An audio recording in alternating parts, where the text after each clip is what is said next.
I had a whole video done, and then my phone died. While I was making the video showing me doing the whole pinch off and everything.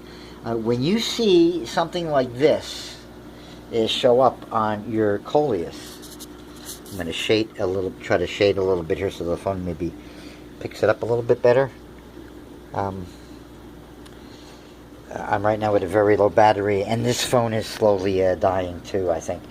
But do whatever you have to do to magnify this on your screen. This is, I don't want to get any closer because I think this phone just won't take a good picture much closer. But this, at any rate, is the embryonic flower bud of a coleus plant, and you do not want these to develop. As soon as you see these, you reach down with your thumb and your forefinger right below that and the first set of leaves, and you pinch really hard and you yank. You just pinch it off, okay? But that's what you're looking for. That is what a flower spike of a coleus looks like. And I'll just show you real quickly where I pinched it from, and then I'll give a brief explain. That's where I pinch it from, right there. You can see, hopefully. You see the little nib of the stem between the two leaves? My phone is, the view screen is showing me choppy video. I hope it doesn't translate to that when I load this up. But that's the plant I just pinched it off of not an hour ago. And the result will be it'll branch where you do the pinch. What happens is this: the coleus is a flowering annual plant. It goes to flower, then it goes to seed, and then it dies. And I'm getting a head rush. Hold on.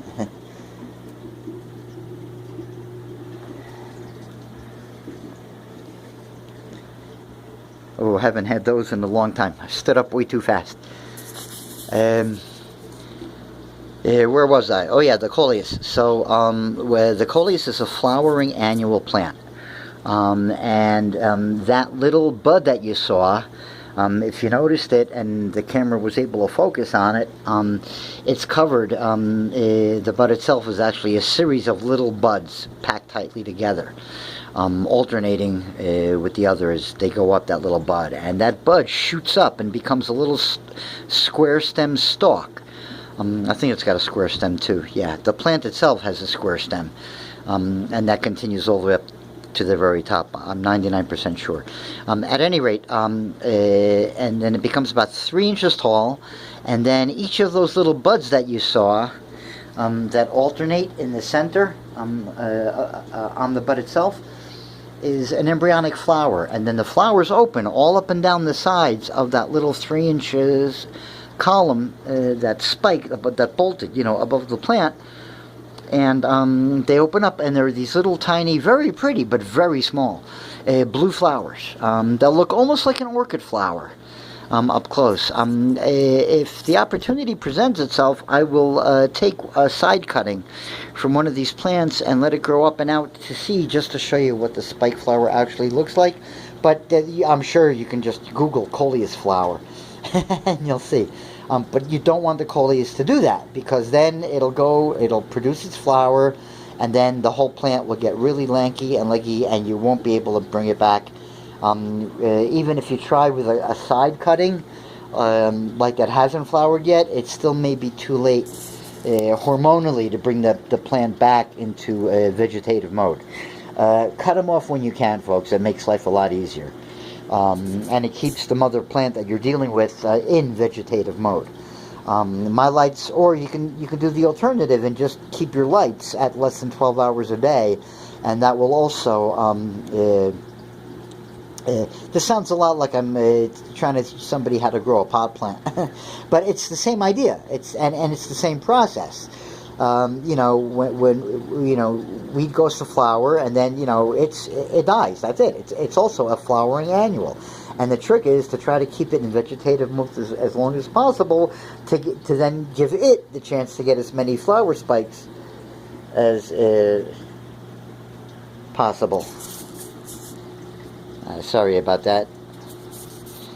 Um, this phone, I think, is just it just notified me that Maps has stopped, and I'm getting really choppy video. I'm going to stop right here because I just want to save this bit with the coleus. But the parallels between everything I told you about coleus and how to grow weed are just about the same. As far as, it's that whole fimming and topping style. What happens is you pinch the coleus, it stays in vegetative mode and branches out. But the end goal here is not to let it go to flower at all. To keep it vegetatively as long as you can. And then after a year, you take a side shoot and then you restart the plant. And that allows you to even extend the vigor of the plant a little longer. But at some point, as you do this, after a while, the plant will get weaker, and eventually it'll get scraggly and won't be able to produce foliage the way. And so by that time, you just chuck the plant. But I've had coleus, the same plant. I think the longest I managed to let it go was about 3 years before it just wouldn't look as full and got leggy and just looked like a scraggly, POS. But that's not too bad, the seeds last an incredibly long time. One vial of 10 coleus seeds, so they're usually sold in vials of 10 or vials of 20 for the fancier varieties, and they come with this protective coating, so to speak, around them, which just makes it take longer to germinate the frickin' seed. Maybe it's a good thing because the seeds themselves are really tiny. They're like poppy seeds, if not even smaller. So they coat them in this bright colored coating that's supposed to aid in germination rate or some sort of nonsense. I think it's all a crock, to tell you the truth. I like it because it just makes it a lot easier to handle the seed and see the seed when you're sowing them. But you sprinkle them into a bed of sphagnum moss, just one seed at a time, or into a Dixie cup, a plastic Dixie cup with some sphagnum. Wet it and cover it with some plastic wrap, and you're on your merry way. Just make sure it's in light. It'll sprout within 7 to 10 days usually, and very easy to grow. Easy as dirt, really. It's a really, really fun and easy plant. Great starter plant for kids as well, and it's got the color to help keep them attracted and interested. But if you have a budding horticulturist, give them some coleus seeds.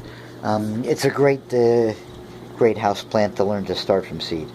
But again, speaking of the seeds, you don't want to let your house plant go to seed once you've got it growing. You want to keep it in a vegetative state, and that's why I showed you what to look for.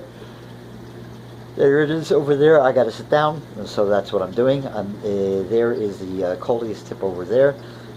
Just pinch it off the way I showed you when they show up, and look for them too, because they're kind of sneaky. They hide very well if you've never seen them before. That's another reason why I wanted to show it to you separated from the plant. It just shows up as a little bud in the middle of the plant tip, and oftentimes because of the coloration, you just don't see it until it's begun to grow. And if it's begun to grow to the point where those little flower buds on it begin to separate, you're in trouble. That's already the plant will start to do some hormone changing, and maybe then you'll start to see them pop up all over the place. Just try not to let it get to there. Not the end of the world if you let it go a little bit past there, and then you pinch them all off. But try your best not to let it to get to that. Pinch them off when you find them. And don't say to yourself, oh, there's an early bud, I've got till tomorrow. Pinch them off when you find them. Okay? Because sooner or later you will miss one. And it might get farther along than you really wanted to let it go to begin with. There is I'll just show real quick, the leaf of the golden crocodile already straightening itself out considerably. By the end of today, all this curviness might already be gone, and we'll see where it wants to end up positioning itself. And speaking of which, the ring of fire leaf is also moving to wherever it wants to go now. It's getting this leaf now positioned to its newly found lighting situation, and I have a feeling it'll be holding its leaves now at a slightly higher elevation now that it's a little farther away from the light source. I'm hoping that happens here as well with the leaves that come forward, front and center. I hope they come above, well above those leaves there that are, almost dropping down now. I hope it keeps it. I hope the next leaf coming out at into the front center is at that height, just below the leaf of the gloriosum and just below the cap of the aglaonema and the Scindapsus moonlight. And if it's as big as I think it's going to be, it'll really look awesome right there. I don't care if it hides the alocasias that are peeking still down there. They'll still get plenty of light. That's the mother plant, by the way, that gave me all the alocasias right there. And then tucked away down in there, I've got another one of its descendants. You can see maybe way down in there between the aglaonema and the gloriosum. There is an alocasia big in there. I just don't know what to say. 15 is too many. Those of you who get that reference, that is a movie reference, will get that movie reference. Moving along, again, bear with me here. I do have cable issues, and I am kind of tethered. Let me see if I can't. Yeah, that's about as far as I can go. And so there we have the neon pothos unfurling nicely.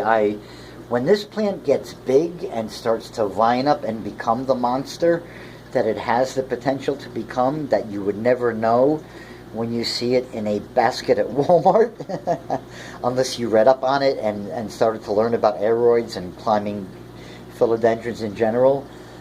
This is a really cool plant when it's given the chance to do its thing. Like the gigas, like the silver sword, like the epipremnum and the pink princess. This is a large plant. This is going to have leaves rivaling the pink princess in size, for sure.